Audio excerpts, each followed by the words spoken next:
Il est au cœur d'une tournée internationale qui a pour titre Brel, le spectacle. Il est belge et il s'appelle, mon Dieu, Laurent Olivier. Ça n'a rien à voir avec Brel. Laurent, bonjour et bienvenue. Mais bonjour à tous. Non, ça n'a rien à voir avec Brel. Ben, j'ai quand même ce petit truc, je suis quand même bien belge, vous voyez. Et là, je vous parle de Bruxelles même, vous voyez. Donc quand même, on est pas mal là quand même.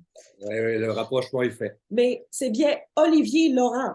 Votre Oui, prénom, c'est bien c'est Olivier bien Laurent. Olivier Laurent. Oui. Ah, OK. Ouais, Pas Je c'est Laurent deux suis... prénoms. Olivier, pas le Non, comédien. non. Oui, mais vous savez, c'est pas la première fois qu'on me dit ça, donc ça va. Ouais, voilà. Alors écoutez, bon, vous arrivez très bientôt et plusieurs spectacles seront présentés au Québec, dont Hmm. Québec, Montréal, Rimouski, l'Assomption, etc. Tout est coin. Toronto aussi. Toronto aussi. Alors, ce spectacle est attendu, c'est clair, et j'aimerais qu'en deux mots, vous me donniez le fil, le contenu de ce spectacle. Ben, le contenu de ce spectacle, c'était pour moi de dire aux gens, on retourne à la nostalgie, on retourne dans les années 60, c'est-à-dire que c'est un spectacle les lumières, c'est comme les années 60, la musique, c'est comme les années 60, et puis moi, surtout, avec tout le respect, je l'ai fait avec tout le respect de Brel. Donc c'est ça qui était compliqué pour moi. J'ai travaillé pendant 10 ans pour faire ça. Comme Jacques Brel, après chaque spectacle, et c'est calculé, je perds 3 kilos, et c'est Oh. vérifié. Un jour, en Belgique, une émission belge, je me disais que j'exagérais. On a mis une balance avant et après le show. Et effectivement, j'ai perdu 3 kilos. Donc, je respecte cette façon dont il chantait.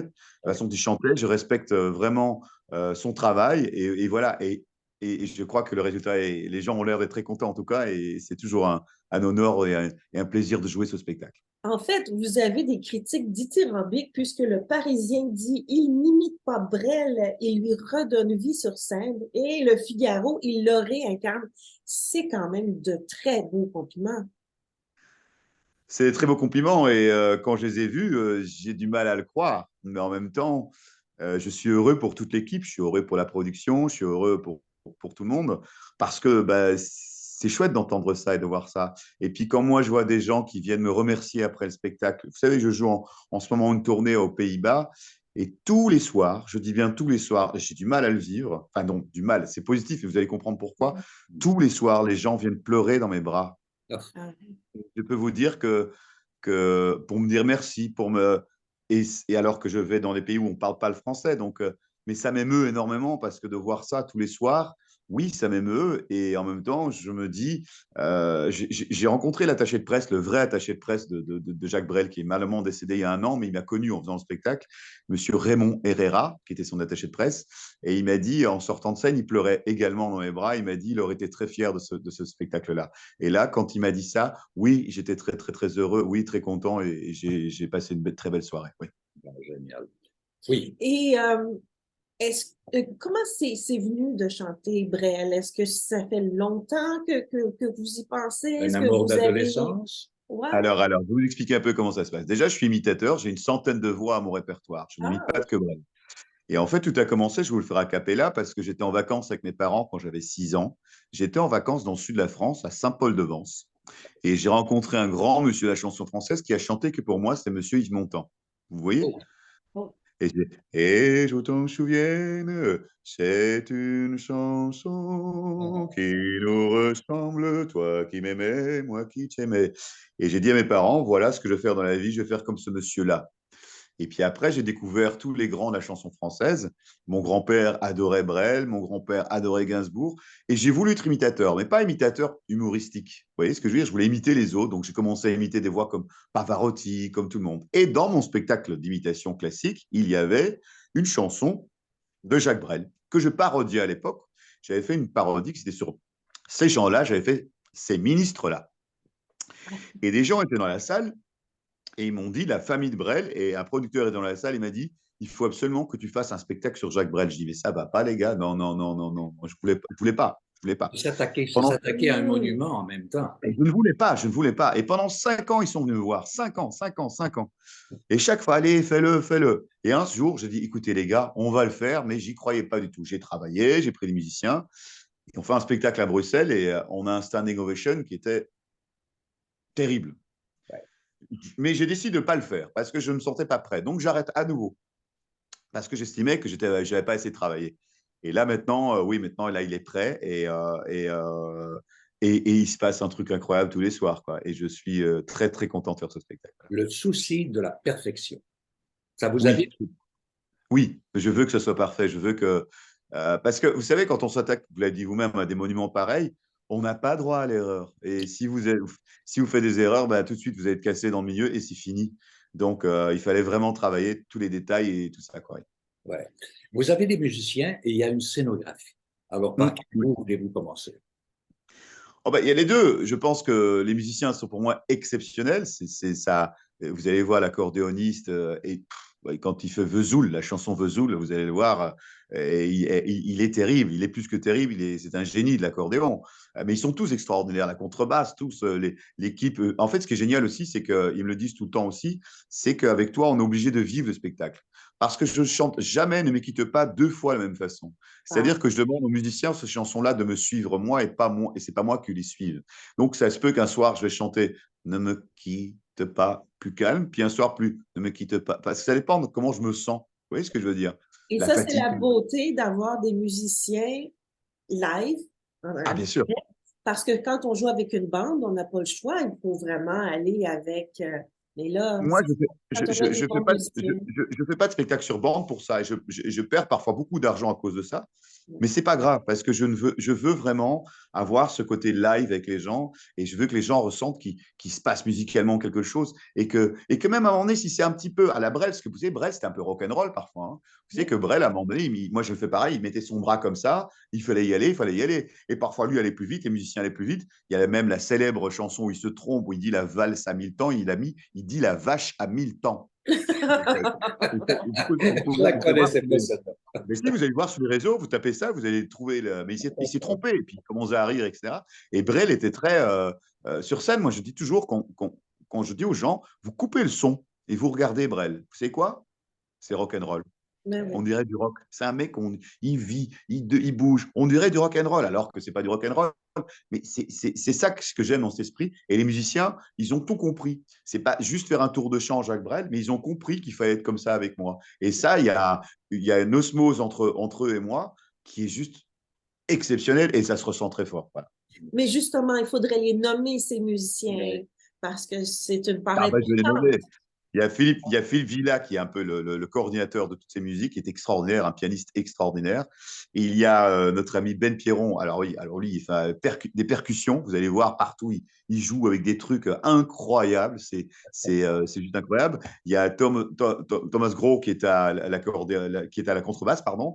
Et puis Fred Vial, le virtuose, le fou de l'accordéon, qui est juste extraordinaire, que vous allez découvrir, vous allez voir, il est extraordinaire. Quoi. Voilà. Quand il Alors, commence le boule, bien à dire.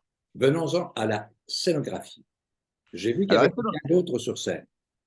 ben, il y a plusieurs personnes sur scène. Il y a une danseuse qui est sur scène aussi. Il y a des gens extraordinaires sur scène. Et puis surtout, on a gardé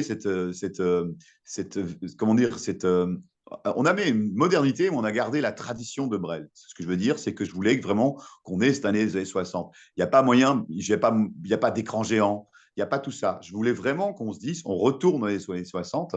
Et ça, pour moi, c'est très important. Et puis évidemment, moi, je suis éclairé d'une façon aussi que le moindre geste, parce que vous savez, ça, dans mon spectacle, vous voyez les mains là, j'ai pas des grandes mains comme Jacques Brel, mais les mains sont très importants et mon corps est très important. Donc je suis évidemment, il est très important pour moi qu'on voit vraiment tous mes gestes. Là, vous le voyez sur la photo, tout est bien éclairé pour qu'on voit l'expression de mon corps. Parce que c'est vrai, je vais vous dire un truc, Jacques Brel, c'est pas 60%, c'est pas comme on dit belge 70%, 70, mais c'est de jouer à 100%. Ah oui. Et si vous ne le faites pas à 100%, ça ne marche pas. Donc, mon corps, oui, oui, façon de parler, je crois que je suis en transe. Oui, c'est vrai, je suis en transe. Pourquoi? Ben, je me laisse aller par mes émotions, je me laisse aller par les textes, je me laisse aller par cette force. Et je ne me pose pas de questions. Oui, je suis en transe, totalement. Et je perds 3 kilos par spectacle. Ça a été prouvé, 3 kilos ouais. C'est sportif, Ah, mais c'est pour ça que je fais du sport, parce que je suis très sportif dans la vie. Je fais 13 000 km à vélo par an. quand même. Mais Ah oui, Alors, vous êtes un vrai Belge. oui. Ah oui, le vélo, c'est mon sport favori et je ne le cache pas. Ouais. ça ne sera pas votre première tournée au Québec. Non, je suis déjà venu à l'époque à Montréal. On a fait une petite tentative. C'était extraordinaire. J'avais joué dans la petite salle, vous voyez, la petite salle à Montréal, des Arts, là, vous voyez. À la place La- des Arts. il y avait un piano, il y avait, on était quoi? On était 150, 200 personnes. Oui, ça s'appelle la 5e salle, je crois. Voilà. Ouais. Je crois que c'est ça. Mais c'était génial. C'était génial. Je suis resté 5 jours et tous les soirs, on a commencé avec peu de monde et on a rempli. Et les gens voulaient que je reste et tout ça. Non, c'était un beau moment. Et puis, j'adore aller chez vous. Les gens, l'accueil. Ouais, je suis trop content. Ouais, ouais. Alors, si vous permettez, je vais donner quelques dates. C'est-à-dire au Théâtre Maisonneuve à Montréal, vous êtes là le 20. Le lendemain, vous êtes à l'Assomption, Théâtre Hector Charland, qui est une excellente salle. Vous êtes le 23 ensuite à Rimouski et puis Québec. Mais à Québec, vous êtes là les 24, 25 et 26. Ouais. Avril. Donc, Oui, avril, évidemment. donc je crois que je vais perdre 20 kilos, non, c'est ça? Ah non, non, on vous verra plus. On verra. Non, mais ouais, ben, bien sûr, mais c'est un vrai marathon sportif, hein, je ne le cache pas. Hein, Puis à Toronto, moi, il y a Toronto aussi, où il y a une population francophone. Je vais vous raconter une anecdote extraordinaire. Les musiciens me disent toujours, là, j'ai une série de dates en ce moment. J'ai joué 4 fois la semaine dernière aux Pays-Bas. Et je me dis, bon, ce soir, Olivier, on va y aller mollo. Comme je sais que je joue 3 4 jours, il faut y aller mollo. Et ben non, c'est là que je viens encore plus fou. Écoutez, compte tenu de ma génération, pourriez-vous me faire quelques phrases de Les Vieux? Ah oui, les vieux ne parlent plus, ou alors seulement, parfois du bout des yeux. Même riches, ils sont pauvres, ils n'ont plus d'illusions, ils n'ont qu'un cœur pour deux. Chez eux, ça sent le thym, la lavande, le propre et le verbe d'antan. Vous voyez? Waouh, Bravo. je suis ému, franchement. Et vous avez une tessiture aussi qui est vraiment intéressante. Vous avez Ah, mais votre propre voix, votre propre sonorité, mais il y a là-dedans aussi une tessiture à la Brel. c'est ça, ben vous savez, quand on fait Jacques Brel comme ça, c'est un petit peu plus nasal, c'est serrer les cordes vocales ouais, et surtout prendre, sans exagérer, l'accent qui était l'accent, comme vous avez l'accent québécois. Nous, à Bruxelles, on a l'accent bruxellois. Et l'accent bruxellois, je vous dis que c'est ne pas dire, c'est dire avec la mer, vous voyez les R, avec la mer. Donc, c'est-à-dire que je roule pas les airs, mais je les cherche dans les gorges. Et ça, c'est typiquement l'accent bruxellois belge. Et ces petits trucs ressentent parce que en fait, Brel ne chantait pas en français, il chantait en bruxellois. Voilà, il avait toujours ce petit accent qui était l'accent bruxellois, pas l'accent belge, l'accent bruxellois. Voilà. Mais d'ici votre venue au Québec, vous avez des spectacles? Ben oui, il y a Euh, Bergozoum, Pardon?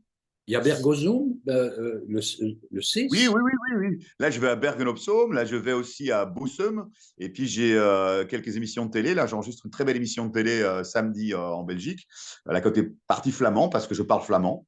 Ici, c'est très compliqué. En Belgique, on parle le côté wallon, c'est les francophones, et les flamands, ils parlent flamand. Et là, je suis enregistre une émission où je fais Jacques Brel samedi maintenant. Voilà, je suis très content.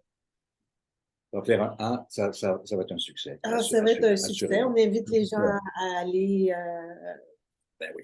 Au Théâtre voir le Maisonneuve. spectacle à Théâtre Maisonneuve, Maisonneuve jeudi le 20 ou en avril région. à 20h et en région, je répète encore une fois, Rimouski, l'Assomption, Québec, Québec, 3 Toronto. spectacles, Toronto et tout. On a très hâte de vous accueillir à nouveau. Et J'ai hâte de vous voir. J'ai hâte d'être chez vous, j'ai hâte de vous voir, je suis en forme et la vie est belle et voilà, voilà, je suis trop content, voilà, trop content. merci. À très bientôt. Merci beaucoup à vous.